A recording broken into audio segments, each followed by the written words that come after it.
Hello dear friends, welcome to the Word from the Valley series. Yet another day in this beautiful apple garden, we are dwelling on the topic of forgiveness. Yes, as we have seen these previous sessions,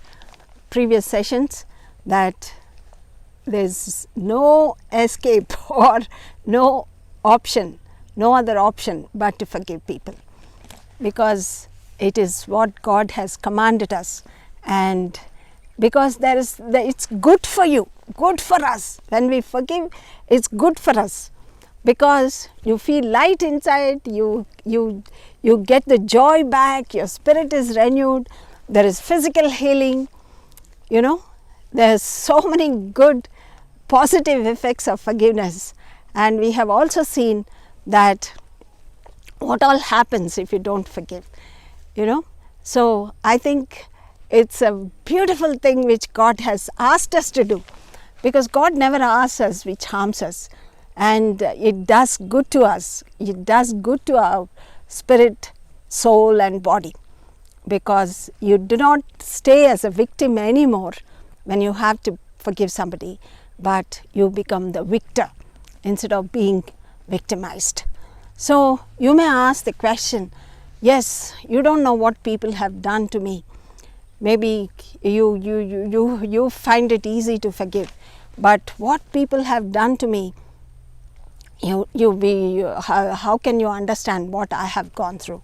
Yes, dear friend, we can never understand what you have gone through, but God knows, and that's why God says, yes, you have to forgive.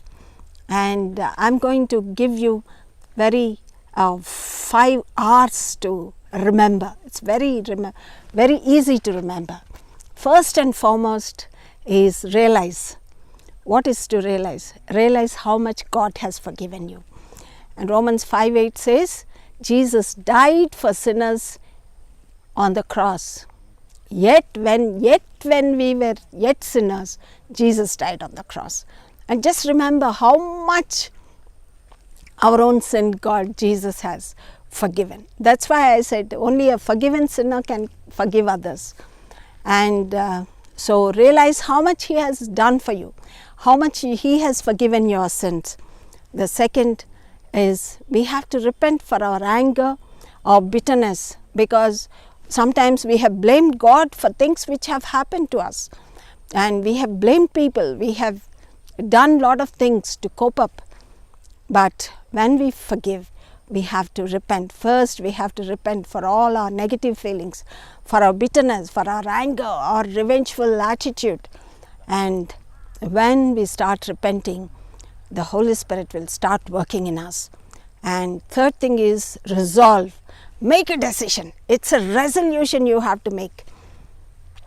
Decide in your heart. It's not an emotion. Forgiveness is not an emotion. It is a decision which each of us have to take.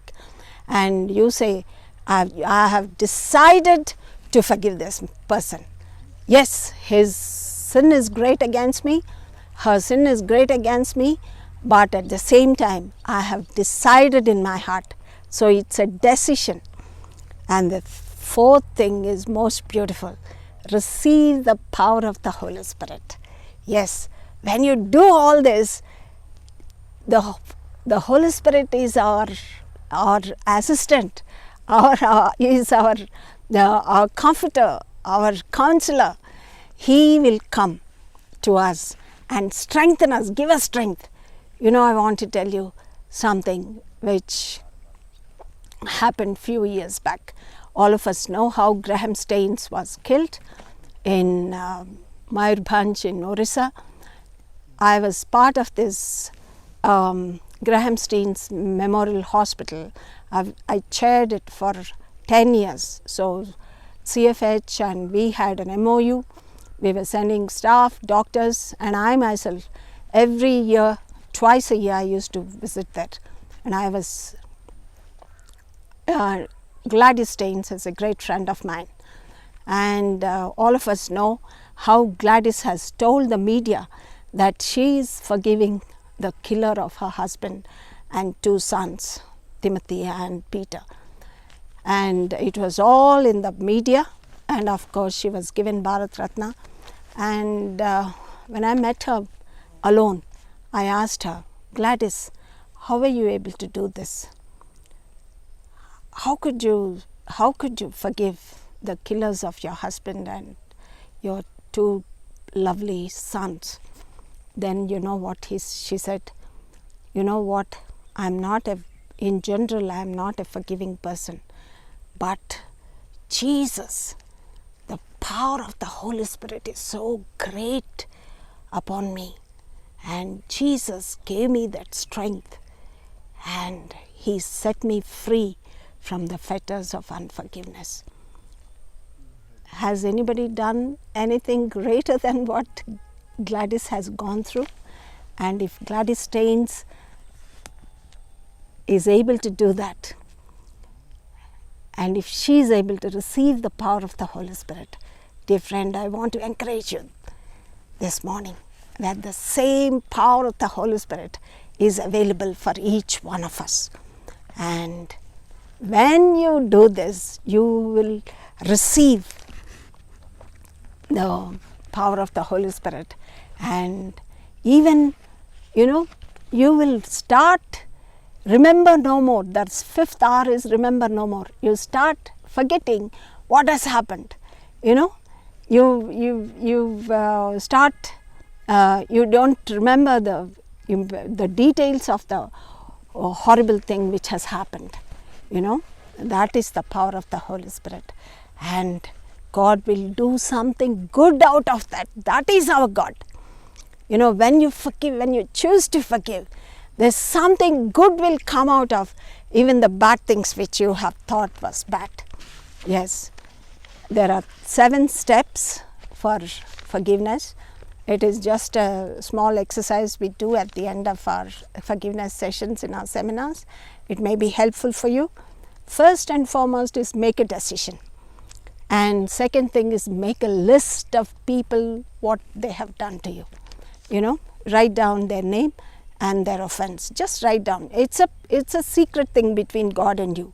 Not to display and not to make others feel bad. No, it's between you and God.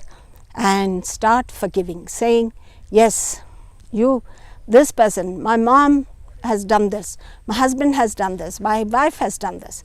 Not saying, oh, I forgive everybody. No, it's not the way we should be going.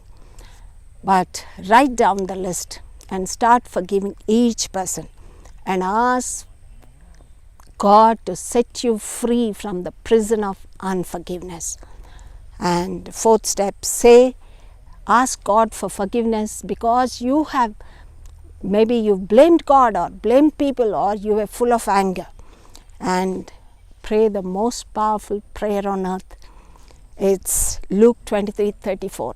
What Jesus prayed on the cross. Father, forgive them, for they do not know what they're doing. And when you do this, you will receive the power of the Holy Spirit. You will receive the power of resurrection, and you will be set free. Yes, dear friend, I have done it many times in my own life. Yes, as you teach others, you will have many opportunities to forgive people. Yes, it's a daily process. It has to become an attitude. It has to become a part of your life. But I tell you, it's a beautiful life when you learn to forgive, and your joy, peace, love is restored. Your relationship with God and people is restored. You have a healthy mind. You enjoy good health. Let us pray. Father, we thank you, Jesus. Thank you, Lord, for your goodness and mercy, for the power which is available for each one of us to live victoriously, to forgive people, and to walk in freedom of forgiveness. Thank you for forgiving our sins. Thank you for giving us power to forgive others. In Jesus' name we pray. Amen. God bless you, dear friends.